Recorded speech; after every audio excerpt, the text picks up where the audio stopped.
Sur un plan tout autre, une passation de service qui a l'air d'un règlement de compte. C'est la scène à laquelle on a assisté entre le désormais ex-directeur général de la police judiciaire Abdoul Gadiri Condé et l'entrant Abdoul Malik Koné. Un jeu de mots auquel l'entrant n'a pas voulu se prêter.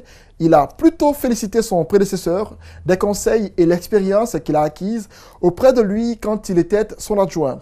Djibril Ba commente les images d'Alseni Bari et de Lamine Silla.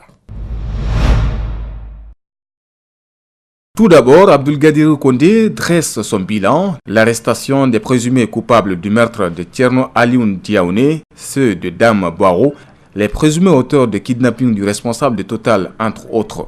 Durant cette période, avec des moyens souvent dérisoires, la police judiciaire peut se targuer d'avoir à son tableau de chasse les auteurs des enlèvements avec demande de rançon du directeur général de Total Guinée, de l'opérateur économique Bob Hong Kong, de la maire de Sagalé, les meurtriers de Paul Temple Cole et de Mme Boiro Aïssatou.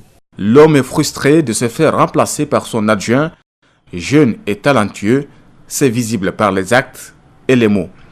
Il y a quelque temps, sur les ondes d'une radio de la place, on disait qu'un jeune commissaire bien formé et bardé de diplôme a été nommé directeur adjoint de la police judiciaire, qu'il veut bien travailler, mais qu'il en est empêché par le directeur qui est devant lui.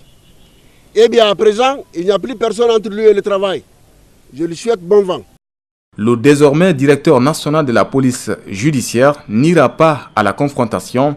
Dans son discours, il remercie plutôt son ex-responsable qui l'a forgé et permis de connaître les girons du métier. Si changement il y a eu, comme l'a exprimé monsieur le directeur national sortant, c'est aussi grâce en partie à lui, pour ne pas dire en totalité. Si vous voyez aussi l'état actuel de la police judiciaire, c'est grâce à une personne sage que j'ai côtoyée, qui est courtoise, souple, à l'écoute de tout le monde et au-delà de tout ça, très expérimenté, qui a pratiqué beaucoup de directeurs et beaucoup de ministres. Je veux ici nommer le contrôleur général de police, directeur national sortant, Sekou Abdoul Gadiri Condé, à qui je dois beaucoup. Je préfère qu'on me juge par mes actes et non pour ce que je suis, confie le directeur national de la police judiciaire avant d'inviter tous les officiers à se mettre au service de la nation.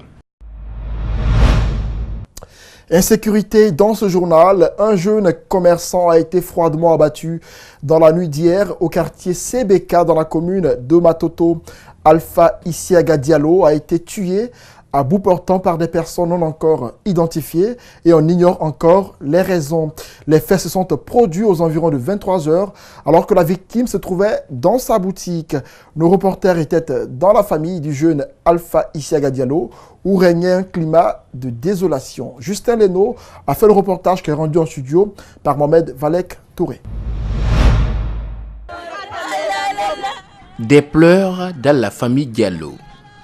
Après la mort de leur fils Alpha Isiaga, le jeune commerçant a été abattu dans sa boutique dans la nuit du dimanche aux environs de 23 heures. Le visage serré, Mamadou Saliou, le frère du défunt, donne une explication brève du déroulement des faits.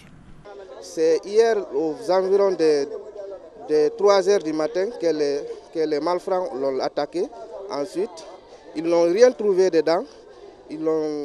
Ils l'ont fouillé tout ce qui c'est bien. Informés, les responsables de la gendarmerie et ceux de la police de Matoto ne sont venus sur les lieux que le matin. Mamadou Diallo, son frère, dénonce cette attitude. Il y a eu des personnes qui sont parties demander à l'escadron qui se trouve en bas de venir au secours. Mais ces gens-là n'ont pas voulu venir. Ils ne sont pas venus pour secourir le bonhomme. Les bandits ont pris, ils étaient en pied. Ils ont pris la tangente vers Kendakaya. Aux dernières nouvelles, le corps d'Alpha Isiaga Diallo a été transporté à l'hôpital d'Onka. Il laisse derrière lui une femme enceinte et 3 enfants.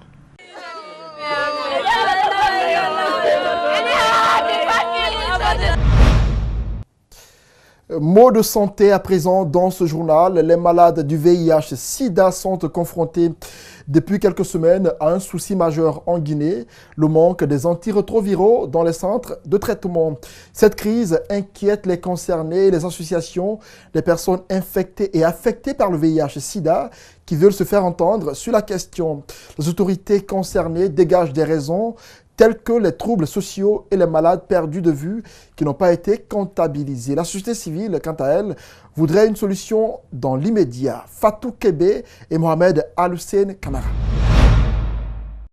Asmiou Kamara est porteur du VIH. Loin de craindre une quelconque stigmatisation, il veut porter la voix de ses collègues. Plusieurs séropositifs enregistrés à travers le pays connaissent une rupture d'approvisionnement en antirétroviraux. Le manque est constaté depuis quelques semaines. Les risques, lui et ses amis les connaissent. Quand un patient reste sans prendre le médicament, ça risque de jouer sur son traitement. C'est un traitement à vie.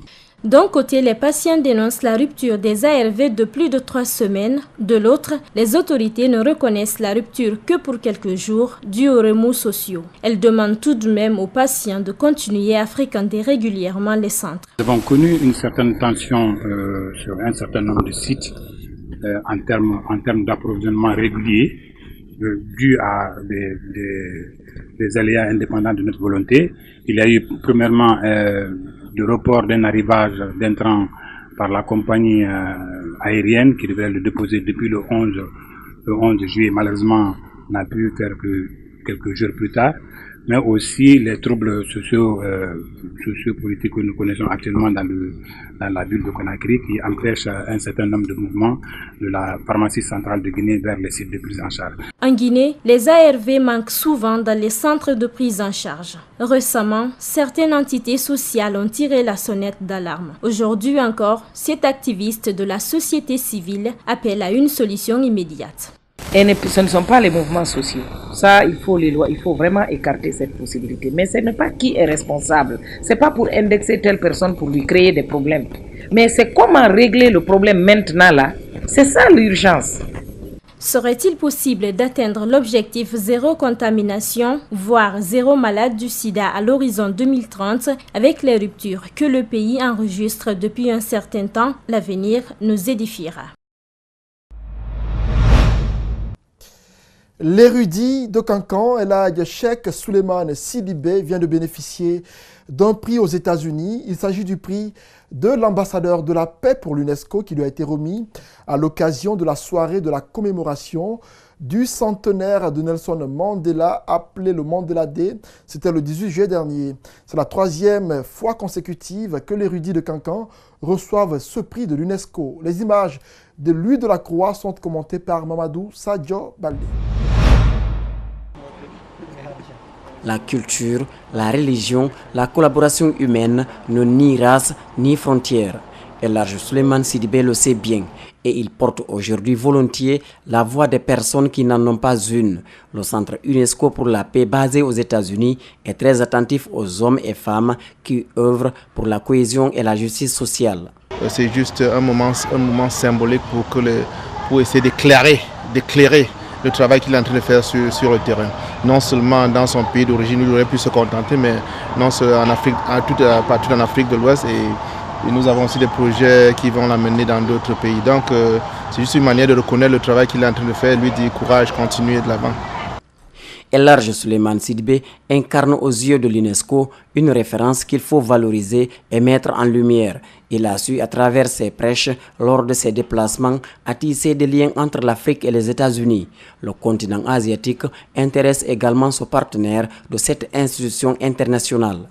Et je crois que c'est important que nous utilisons cette aura qu'il a, cette personnalité qu'il a pour qu'on puisse encourager la collaboration. Non seulement maintenant, voilà, nous avons la collaboration entre la Guinée et les États-Unis, l'Afrique et l'Amérique. Et on va aussi ajouter un autre élément là avec la Chine. Et vous voyez que ça va continuer à contribuer à la paix dans le monde. Il était venu pour recevoir un prix. Pour tout discours, il récite la première sourate du Saint-Coran, sous le regard attentif de l'assistance.